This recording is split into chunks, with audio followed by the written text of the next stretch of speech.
જય સ્વામિનારાયણ. શાસ્ત્રી સ્વામી ધર્મપ્રસાદ દાસજી college Una, SYBA semester 4, વિષય સમાજશાસ્ત્ર. BS semester 4 સમાજશાસ્ત્રમાં paper number 8માં પર્યાવરણનું સમાજશાસ્ત્ર. તેમાં આજે પહેલા યુનિટમાં આપણે ચોથો પોઈન્ટ જોવાનો છે, પર્યાવરણના સમાજશાસ્ત્રના હેતુઓ એ જોઈએ. પર્યાવરણના સમાજશાસ્ત્રના હેતુઓ. પર્યાવરણ અને માનવીનો સંબંધ વર્ષો જૂનો છે. પર્યાવરણની અસર માનવ જીવન ઉપર પડે છે અને માનવ પ્રવૃત્તિની અસર પર્યાવરણ ઉપર પડે છે. તે બાબત હવે સર્વ સ્વીકૃત બની અને તેને લીધે જ પર્યાવરણનું સમાજશાસ્ત્ર ઉદ્ભવ્યું છે. માનવીએ પર્યાવરણના તત્વોનો ઉપયોગ કરીને પોતાની સગવડતા વધારવા માટે વિવિધ પ્રકારની શોધો કરીને પોતાનું જીવન સરળ બનાવ્યું, પરંતુ તેણે પર્યાવરણની જાળવણી કે સમતુલા પર ધ્યાન ન આપ્યું. તેથી પર્યાવરણમાં અસમતુલા ઊભી થઈ. પરિણામે સમગ્ર વિશ્વ ચિંતિત બન્યું અને તેથી 1992માં બ્રાઝિલના રિયો ડી જાનેરો ખાતે પૃથ્વી પરિષદ યોજાઈ. આ પરિષદ પર્યાવરણ અને વિકાસ માટે યોજાઈ હતી. આ પરિષદમાં પર્યાવરણની જાળવણી માટે કેટલીક યોજનાઓ બનાવવામાં આવી. આ પરિષદમાં એવું નક્કી કરવામાં આવ્યું કે દરેક દેશે પોતાના દેશના ઔદ્યોગિક વિકાસની સાથે સાથે પર્યાવરણની સુરક્ષા પણ કરવી જોઈએ. પર્યાવરણના ભોગે ઉદ્યોગો સ્થાપવા જોઈએ નહીં. પર્યાવરણની જાળવણી એ કોઈ એક દેશનો કાર્યક્રમ નથી, પરંતુ સમગ્ર વિશ્વનો કાર્યક્રમ છે. તેથી પર્યાવરણના સમાજશાસ્ત્રનો મુખ્ય હેતુ પર્યાવરણની સુરક્ષા સાથે આર્થિક વિકાસ કઈ રીતે સાધી શકાય તે સમજવાનો છે. ઉપરાંત પર્યાવરણનું સમાજશાસ્ત્ર તે એક સામાજિક વિજ્ઞાન તરીકે વિકાસ પામી રહ્યું છે, ત્યારે તેનો સૈદ્ધાંતિક વિકાસ થાય તે બાબત ઉપર પણ ઘણો ભાર મુકાય છે. આ રીતે પર્યાવરણના સમાજશાસ્ત્રના હેતુને મુખ્ય બે ભાગમાં વહેંચી શકાય છે. એક સૈદ્ધાંતિક હેતુ અને બીજો વ્યવહારિક હેતુ. આ બંને હેતુની સમજ અનુગામી મુદ્દાઓ સાથે આપીશું. પહેલું છે પર્યાવરણના સમાજશાસ્ત્રના સૈદ્ધાંતિક હેતુ. તેમાં જોઈએ 1. માનવી અને પર્યાવરણ વચ્ચેના સંબંધોની વૈજ્ઞાનિક સમજૂતી મેળવીએ. માનવ અને પર્યાવરણ વચ્ચેના સંબંધોની વૈજ્ઞાનિક સમજૂતી મેળવવી તે પર્યાવરણના સમાજશાસ્ત્રનો મુખ્ય સૈદ્ધાંતિક હેતુ છે. ડૉક્ટર સુમનબેન ચૌધરીએ પોતાના પુસ્તક પર્યાવરણના સમાજશાસ્ત્રમાં જણાવ્યું છે કે પર્યાવરણનું સમાજશાસ્ત્ર એટલે માનવીના તેમાં પર્યાવરણ સાથેના સંબંધોનું વિજ્ઞાન.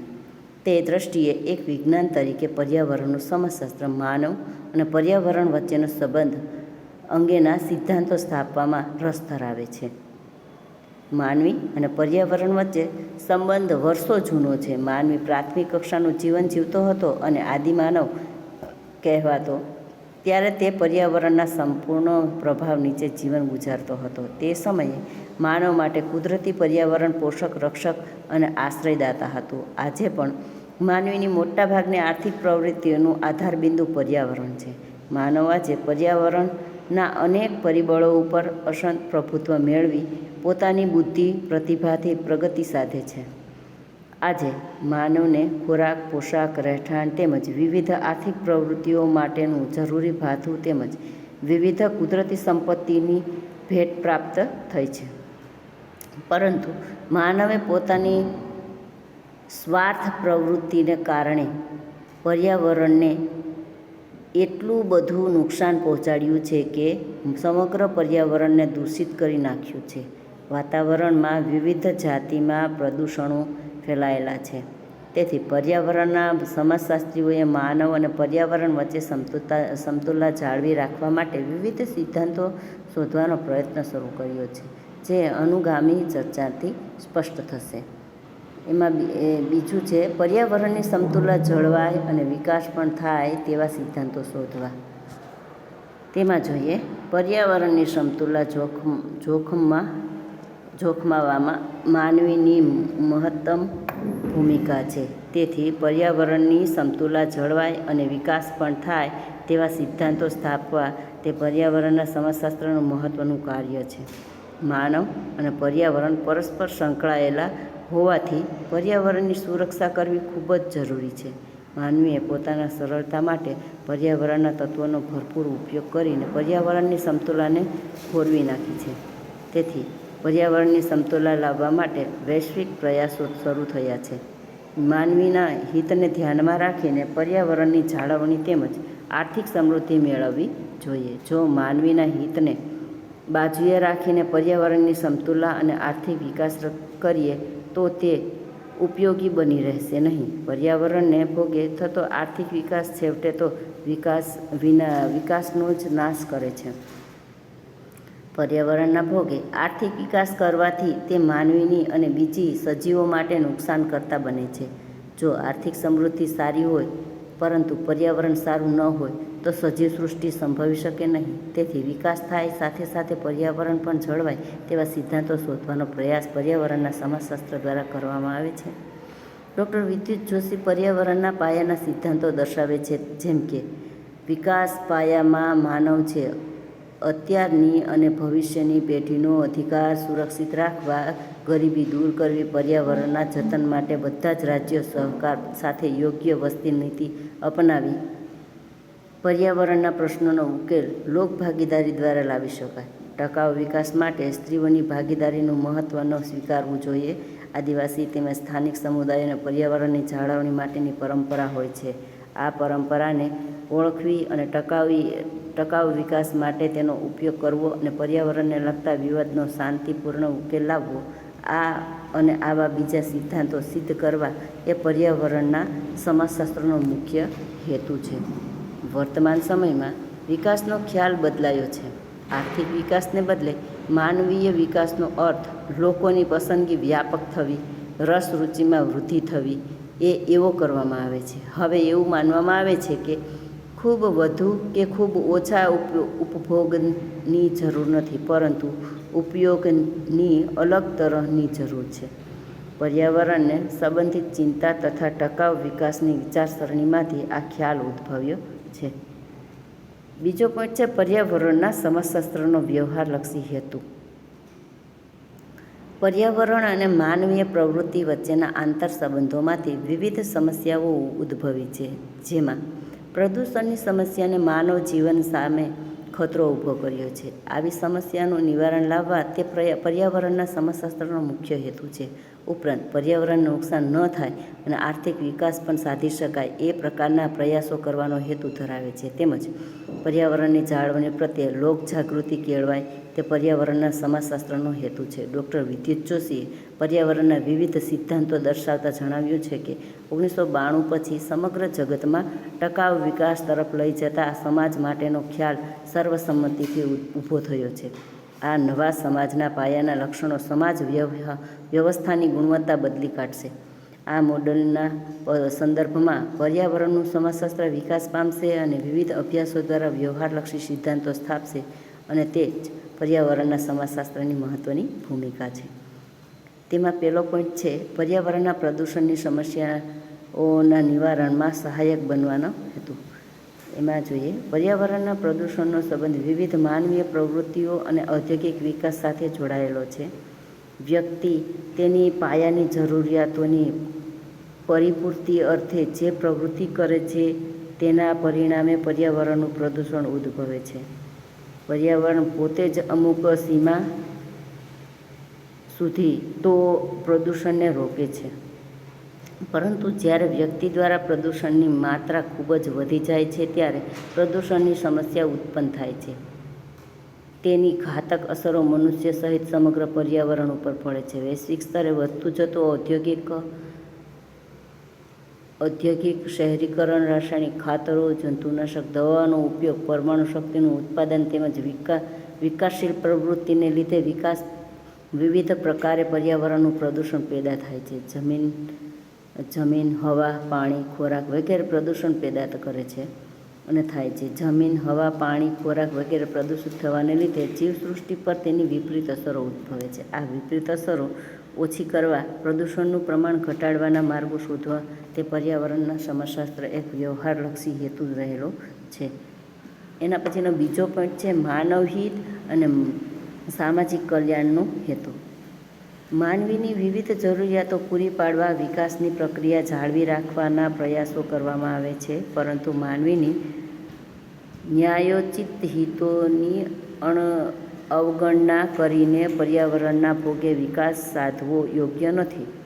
માનવ જીવન સાથે અસ્તિત્વ સામે ભય ઊભો થાય તે રીતે પર્યાવરણનો વિનાશ કરીને વિકાસ કરવો તે માનવ જાતિના હિતમાં નથી. જો માનવીનું જ અસ્તિત્વ નહીં રહે તો બાકી બધું નિરર્થક છે. તેથી માનવીના હિતને ધ્યાનમાં રાખીને પર્યાવરણની જાળવણી કરવામાં આવે તો જ સામાજિક કલ્યાણ સાધી શકાય. આમ માનવ હિતની જાળવણી કરી તે સામાજિક કલ્યાણ સાધવાનો પર્યાવરણના સમાજશાસ્ત્રનો હેતુ છે. ત્રીજો પણ છે પર્યાવરણના જતન માટે લોકજાગૃતિ કેળવવાનો હેતુ. તેમાં જોઈએ, વર્તમાન સમયમાં પર્યાવરણ સંબંધિત અનેક પ્રશ્નો ઊભા થયા છે. વિકાસ માટેની આંધળી દોડને પરિણામે પર્યાવરણનો વિનાશ થઈ રહ્યો છે. પર્યાવરણમાં અસમતુલા ઊભી થઈ છે. સતત વધતી જતી વસ્તીને પરિણામે શહેરીકરણ ઝડપી બન્યું છે. જંગલોનો વિનાશ થઈ રહ્યો છે. ખેતીની જમીન ઉપર દબાણ વધ્યું છે. વધતી વસ્તીની જરૂરિયાત સંતોષવા માટે પર્યાવરણનો વિનાશ થઈ રહ્યો છે. જ્યારે પર્યાવરણની સુરક્ષા અનિવાર્ય બની છે, સમગ્ર વિશ્વમાં પર્યાવરણના રક્ષણ માટેની જાગૃતિ લાવવાના પ્રયાસો થઈ રહ્યા છે, ત્યારે ભારતમાં પણ પર્યાવરણની સમસ્યા અંગે પર્યાવરણની જાળવણી માટે લોકોમાં જાગૃતિ આવે તે અનિવાર્ય છે. ભારતમાં ચીપકો આંદોલન, નર્મદા આંદોલન જેવા પર્યાવરણના સંરક્ષણ સંબંધિત આંદોલનોનો ઉદ્ભવી રહ્યા છે, પરંતુ પર્યાવરણના જતન માટે જે પ્રકારની જાગૃતિ હોવી જોઈએ તે ઉદ્ભવી શકી નથી. પર્યાવરણના સમાજશાસ્ત્રનો હેતુ સાર્વત્રિક સ્વરૂપે પર્યાવરણના જતન માટેની લોકજાગૃતિ કેળવવાનો છે. એના પછીનો પોઈન્ટ છે સમતોલ આર્થિક વિકાસના વ્યૂહ ઘડવામાં ઉપયોગી બનવાનો હેતુ. પર્યાવરણનું